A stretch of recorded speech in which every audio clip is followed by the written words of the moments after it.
Dans les ruelles brûlantes de Médina, on rappait sur des cassettes usées, sans studio, sans argent, mais avec un feu dans le cœur. Contre les portes fermées, les doutes, les galères, on a transformé nos cris en hymnes, nos blessures en lumière. Daharaji Family, c'est l'histoire de 3 gamins des quartiers devenus des héros inattendus, porteurs d'une Afrique fière et éveillée. Prêt à vibrer avec nous? Plonge dans notre épopée et rejoins la famille.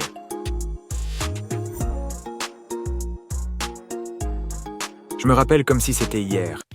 Les rues de Dakar, pleines de poussière et de rêves, résonnaient des cris des enfants, des klaxons et surtout de musique.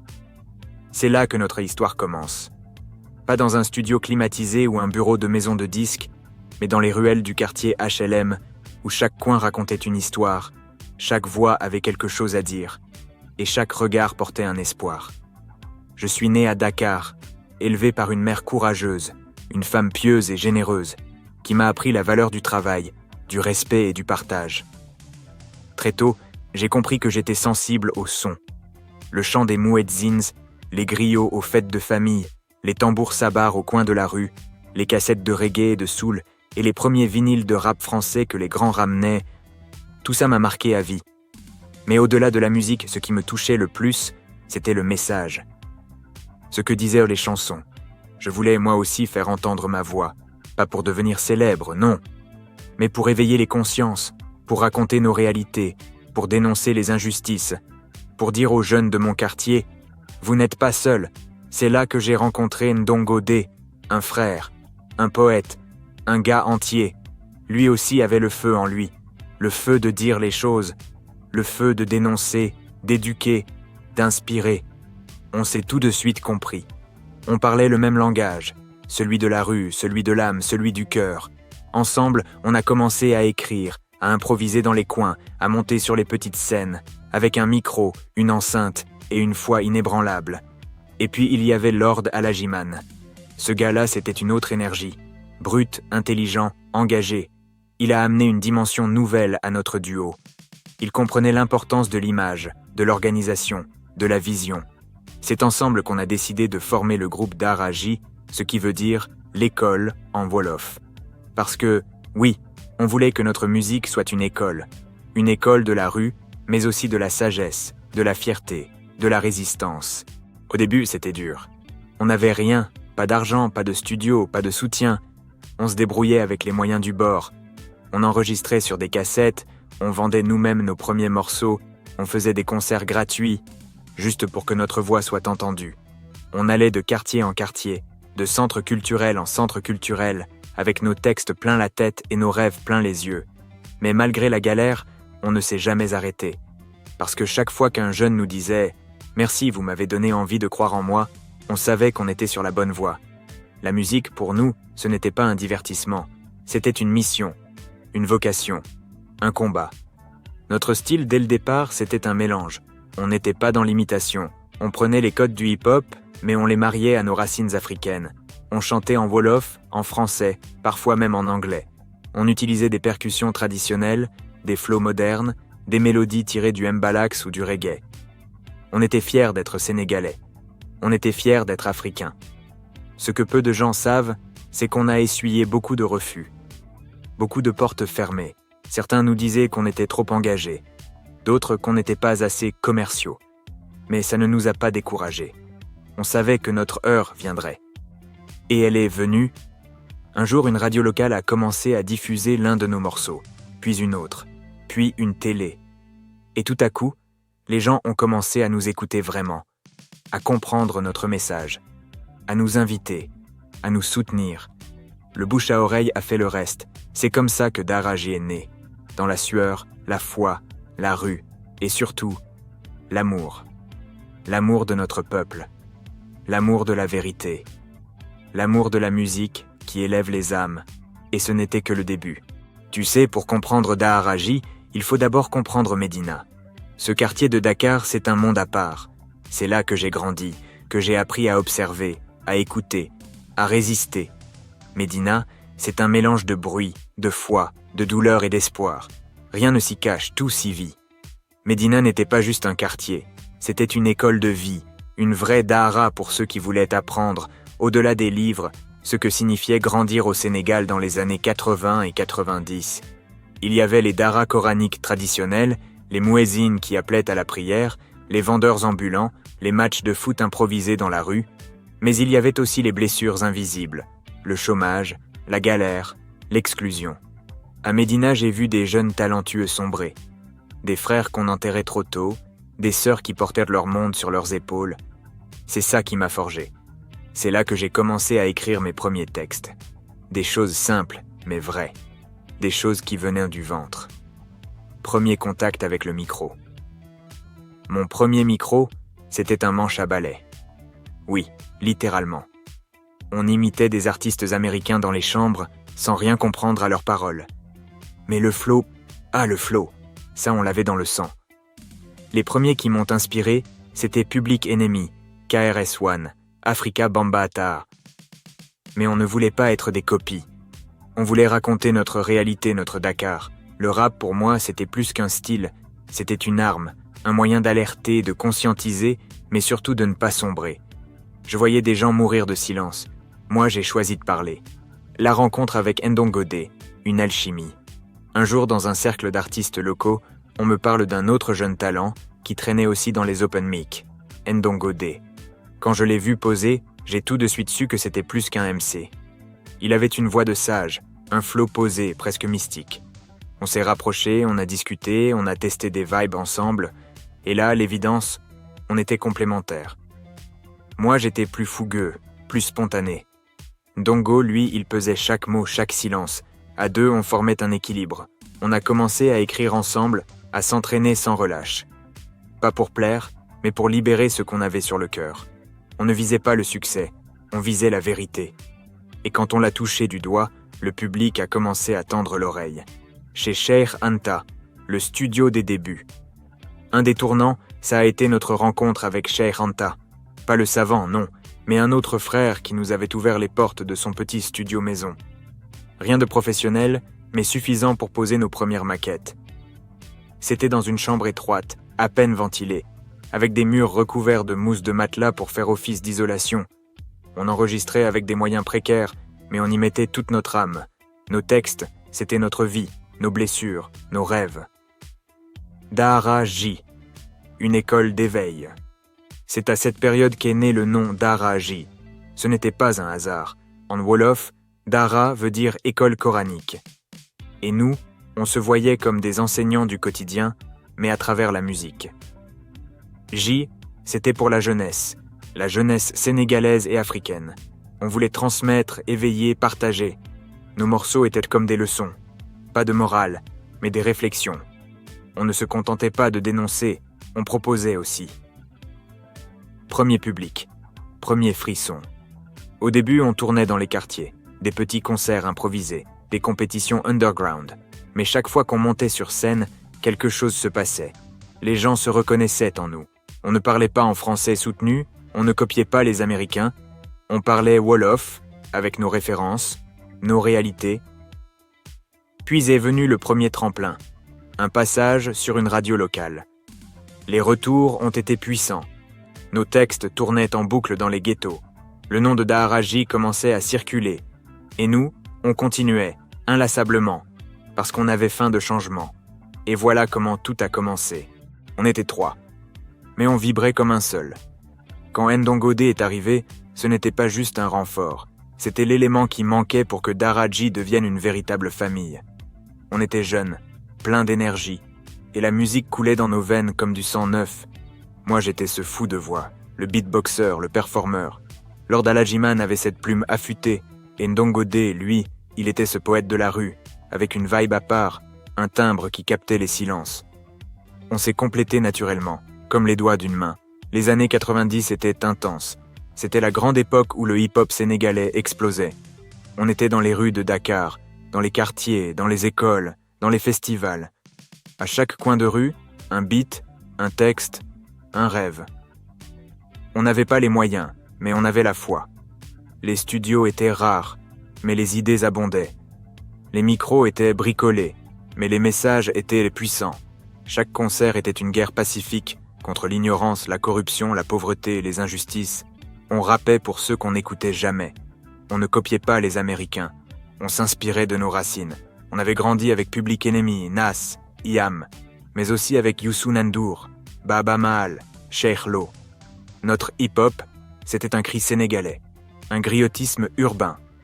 On a été parmi les premiers à rapper en wolof avec autant d'intensité qu'en français. C'était ça notre force. On parlait au peuple dans sa propre langue. On ne vendait pas du rêve, on vendait de la conscience. On écrivait nos textes à trois, comme une symphonie. Il y avait des débats, des clashs parfois, mais surtout une énergie créative sans limite. On se poussait mutuellement à écrire mieux, à viser plus haut. Aucun couplet n'était laissé au hasard. Chaque mot devait avoir un sens. Chaque silence aussi. On répétait dans une petite chambre à la gueule tapée, parfois sans électricité. Mais dans le noir, nos voix brillaient plus fort. Puis sont venues les premières vraies scènes. On a commencé à faire des tournées au Sénégal. Puis un jour, l'Europe, la France d'abord, puis la Suisse, la Belgique. À chaque concert, les gens venaient en nombre. Des jeunes, des vieux, des curieux. Ils ne comprenaient pas toujours les paroles en wolof, mais ils sentaient l'énergie, la sincérité, la fierté. Notre style, afro-urbain, spirituel, rebelle. On mêlait les percussions traditionnelles à des beats hip-hop. On portait des boubous sur des sneakers. On chantait les douleurs du peuple et la lumière de l'Afrique. C'est comme ça qu'est née la signature d'Aharaji. Un équilibre entre tradition et modernité. Une poésie sociale portée par le feu du rythme. Quand on a pris la décision de faire une pause, ce n'était pas un éclat, ce n'était pas une rupture comme dans les films. C'était silencieux, presque doux, mais infiniment lourd. On se regardait dans les yeux avec la conscience que quelque chose s'était épuisé. Une forme, un cycle, une énergie. Je me souviens que c'est autour de 2008 que tout s'est figé. On venait de vivre des années folles, des tournées partout, des scènes devant des milliers de personnes, des conférences dans les universités, des passages télé dans plusieurs continents. Mais intérieurement, on était fatigués, épuisés même. Il n'y a pas eu de dispute, juste une usure. On ne vivait plus comme un groupe, mais comme des individus sous pression, chacun avec ses doutes, chacun avec ses douleurs qu'on ne disait pas. Moi, j'étais hanté par une quête spirituelle et sonore. J'avais envie d'explorer ma voix nue, sans artifice, sans beat, sans machine. Ndongo D, lui, cherchait à prendre du recul, à se retrouver, à protéger ses valeurs. Lord Alajiman voulait aussi s'engager dans d'autres chemins, avec toujours l'amour de la culture, mais différemment. Alors on s'est éloigné, sans rien dire, sans annoncer au public que c'était fini. On a juste arrêté. De mon côté, j'ai lancé le projet Fahada Freddy. C'était un cri de liberté. J'ai toujours su que ma voix pouvait raconter des histoires sans un seul instrument, et je voulais le prouver. Je voulais rappeler à l'âme africaine qu'elle était déjà musique avant même que les instruments existent. Mon album Gospel Journey est né de cette intuition. Des voix, des battements de mains, des émotions brutes. Ce projet m'a emmené loin, très loin. Festival en Europe, récompenses, nominations. Mais même là, une partie de moi restait ancrée au Sénégal, à ce que Daharaji représentait. Un rêve d'unité, un rêve collectif. Ndongo D, lui, a continué à travailler, plus discret, mais avec toujours cette rigueur, cette précision d'orfèvre. Il a encadré des jeunes, produit quelques projets, toujours dans la dignité. Il a fait de la musique, mais à sa façon, loin des projecteurs, fidèle à lui-même. Et Lord Alajiman s'est lancé dans l'entrepreneuriat culturel, avec le label Baatin Agency, en produisant d'autres artistes et en mettant en lumière de nouveaux talents. Il avait ce flair, ce leadership naturel. On s'observait de loin. On se respectait toujours. Mais on n'avait plus cette connexion quotidienne. Ce que les gens disaient, autour de nous, beaucoup ont pensé qu'on s'était disputé, que c'était fini. Certains nous ont critiqués, d'autres nous ont oubliés. Mais dans le cœur des vrais, Daharaj restait un symbole. Et cette fidélité silencieuse, on la sentait. Parfois, à l'étranger, un fan nous arrêtait dans un aéroport pour dire « Vous ne savez pas ce que vous représentez pour nous ».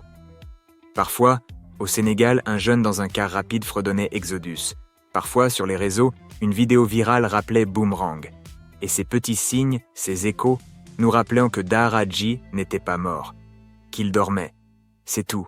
C'est à partir de 2018 que quelque chose s'est rallumé. Doucement.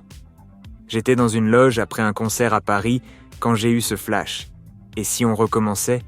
Mais pas comme avant. Pas dans la douleur. Pas dans la course. Juste pour célébrer la beauté de ce qu'on a construit.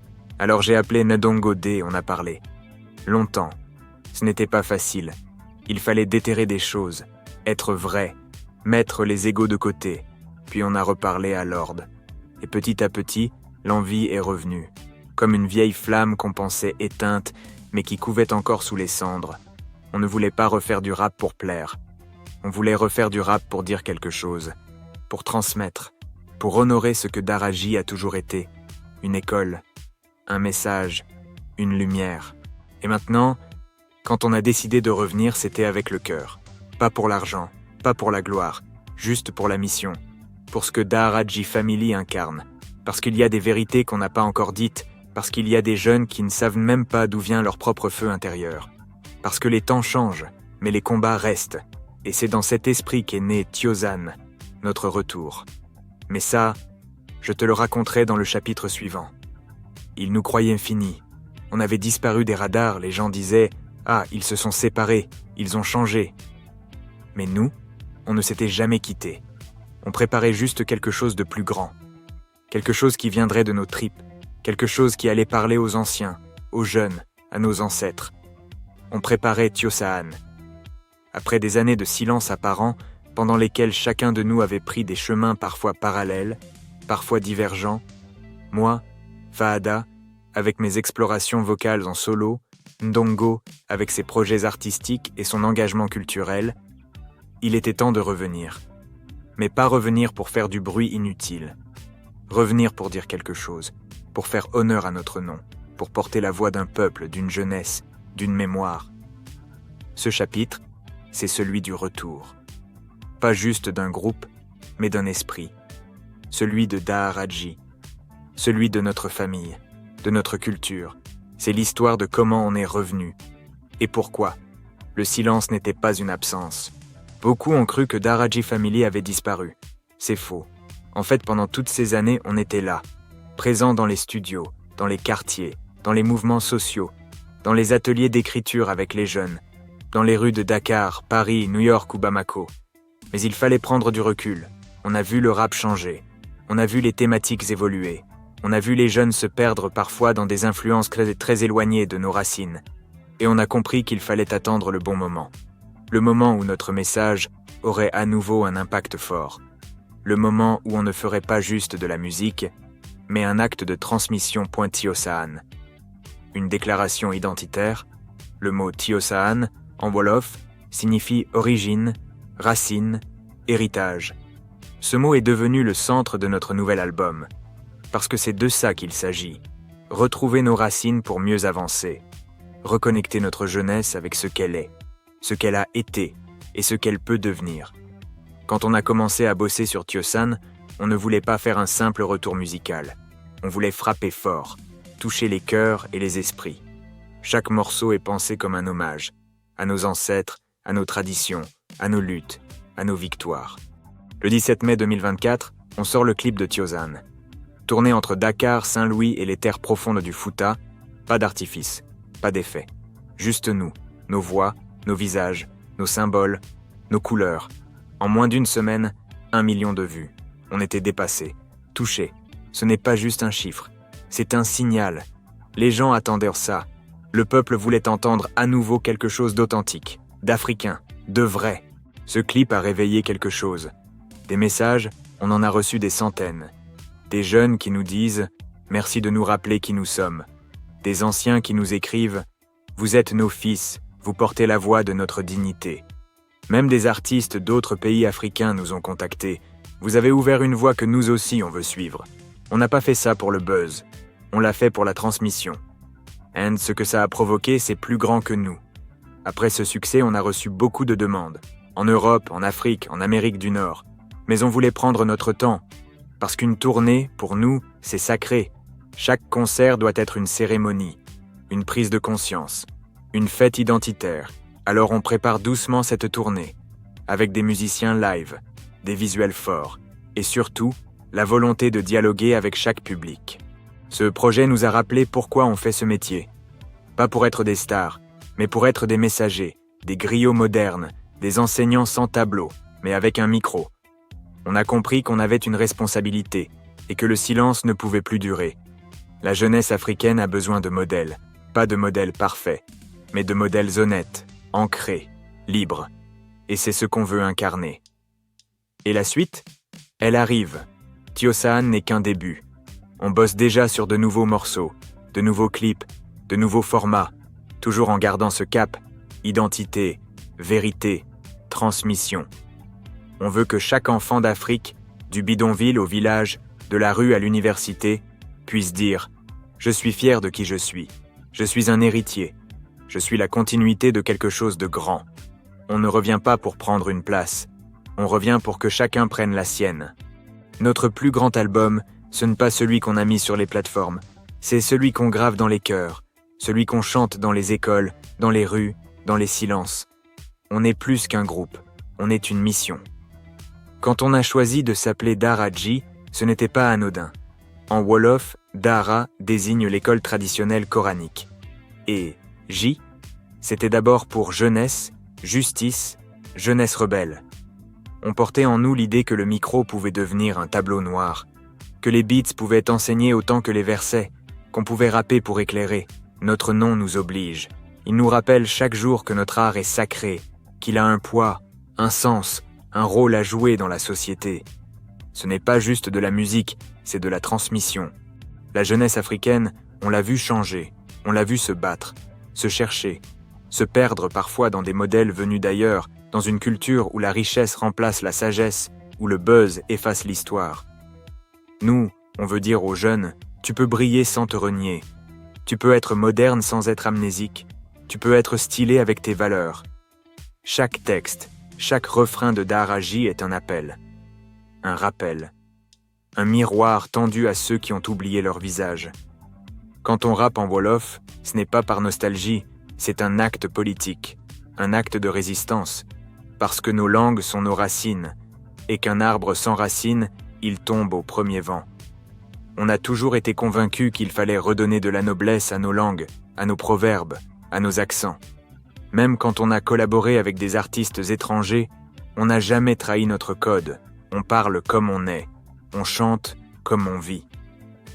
Culture urbaine et spiritualité, deux faces d'une même pièce, beaucoup s'étonnent qu'on parle de spiritualité dans nos textes, tout en étant des figures du hip-hop. Bu chez nous, ça va ensemble. Le micro, c'est notre prière. Le rythme, c'est notre zikr. On a toujours porté cette foi en l'homme, en Dieu, en notre mission terrestre. Il ne s'agit pas de prêcher, mais de rappeler que la musique, surtout dans un continent comme le nôtre, doit porter une conscience, un souffle, une lumière. Le mot « family » dans notre nom n'est pas marketing, c'est un engagement. Depuis plus de 25 ans, on fonctionne comme une vraie famille, avec ses tensions, ses silences, ses retrouvailles, mais toujours cette loyauté profonde. On a vu des groupes se disloquer pour une question d'argent. Nous, on a toujours mis l'amitié, l'idéologie et la mission avant tout. C'est ce lien qui nous rend indestructibles. Le public sénégalais, africain, diasporique, a toujours été notre socle. On ne fait pas de tubes pour les radios. On fait des hymnes pour les consciences. Et ça, les gens le sentent. Quand on descend dans les banlieues, les villages ou les quartiers populaires, les jeunes nous rappellent des textes vieux de 20 ans. Ils les récitent comme des psaumes. Ça, c'est la vraie reconnaissance. L'éducation populaire, notre ligne de fronton n'a pas attendu l'État pour former, inspirer ou aider. Depuis toujours, on anime des ateliers d'écriture, on accompagne des projets jeunes, on parraine des écoles, on soutient les causes qui élèvent. On croit à l'éducation par la culture. On croit à la révolution des idées. On croit que chaque enfant qui prend un micro pour raconter son quartier avec dignité est un soldat de la paix. Notre rêve, c'est que dans 50 ans, des jeunes citent Dara-J comme on cite les anciens griots. Qu'ils s'inspirent de notre parcours pour construire leur propre route. On veut être une passerelle. Pas une référence figée, une dynamique, un mouvement, un souffle. On ne veut pas être des idoles, mais des témoins, des gardiens du feu. On n'a jamais cherché la gloire, on a cherché la mémoire. Et cette mémoire, on la transmet encore et encore. tant que nos voix porteront. Voilà, c'était notre histoire. Celle de deux frères unis par la musique et par la foi, par la conviction qu'on peut changer le monde avec des mots justes, des messages forts et une identité assumée. Si t'es arrivé jusqu'ici, c'est que tu as pris le temps d'écouter, de ressentir, de comprendre. Et pour ça, du fond du cœur, je te dis merci. Daharaji Family, c'est pas juste un groupe. C'est un état d'esprit, une école, un héritage. Et si cette histoire t'a touché, t'a inspiré, je t'invite à t'abonner à cette chaîne. C'est le meilleur moyen de soutenir ce travail, de faire vivre notre mémoire et de faire entendre encore plus fort les voix qui font vibrer l'Afrique et le monde. On a encore plein de choses à te raconter. Des parcours de lumière, des vérités cachées, des héros inattendus. Rejoins la famille, paix, amour et élévation. C'était Fahada. Merci.